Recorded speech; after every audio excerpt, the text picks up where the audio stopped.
আসসালামু আলাইকুম। Mummies unique food channel থেকে আপনাদের সবাইকে স্বাগতম। আশা করি সবাই ভালো আছেন। আজ আমি আপনাদেরকে আলু দিয়ে গরুর মাংসের রেসিপি শেয়ার করব। কিভাবে পারফেক্টলি আলু দিয়ে গরুর মাংসের ঝোল রান্না করবেন আজকে সেটাই শেয়ার করব। প্রথমে এখানে হাড় সহ গরুর মাংস নিয়ে নিয়েছি। এবার একটি প্যানে পরিমাণ মতো তেল দিয়ে দিব। তারপর দিয়ে দিব 1 কাপ পরিমাণ পেঁয়াজ কুচি।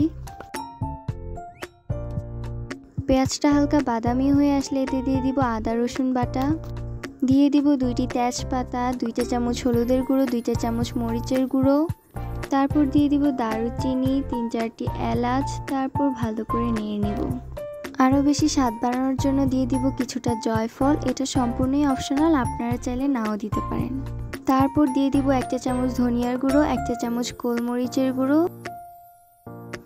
তারপর স্বাদ মতো লবণ দিয়ে মশলাটাকে ভালো করে নেড়ে নিব। এবার এতে কিছুটা পানি দিয়ে মশলাটাকে কষিয়ে নিব।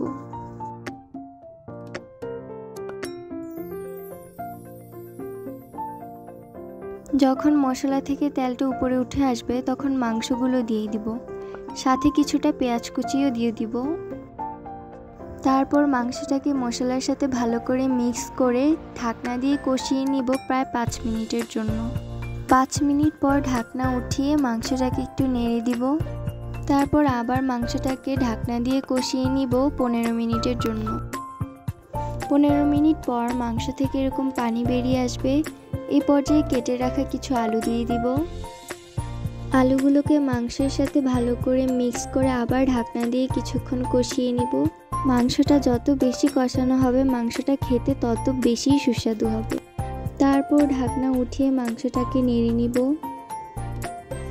এবার দিয়ে দিব পরিমাণ মতো গরম পানি। এবার ঢাকনা দিয়ে মাংসটাকে রান্না করে নিব প্রায় 20 থেকে 25 মিনিটের জন্য। এর মাঝে 2-1 বার ঢাকনা উঠিয়ে মাংসটাকে নেড়ে দিব।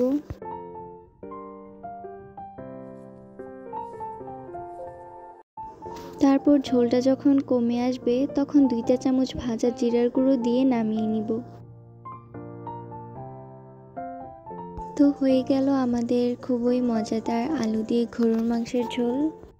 রেসিপিটি খুবই সহজে দেখানোর চেষ্টা করেছি, আপনারা চাইলে বাসায় একবার ট্রাই করে দেখতে পারেন। রেসিপিটি ভালো লাগলে চ্যানেলটি সাবস্ক্রাইব করে ভিডিওতে একটি লাইক দিয়ে যাবেন। আজ এই পর্যন্তই। সবাই ভালো থাকবেন, সুস্থ থাকবেন। আল্লাহ হাফেজ।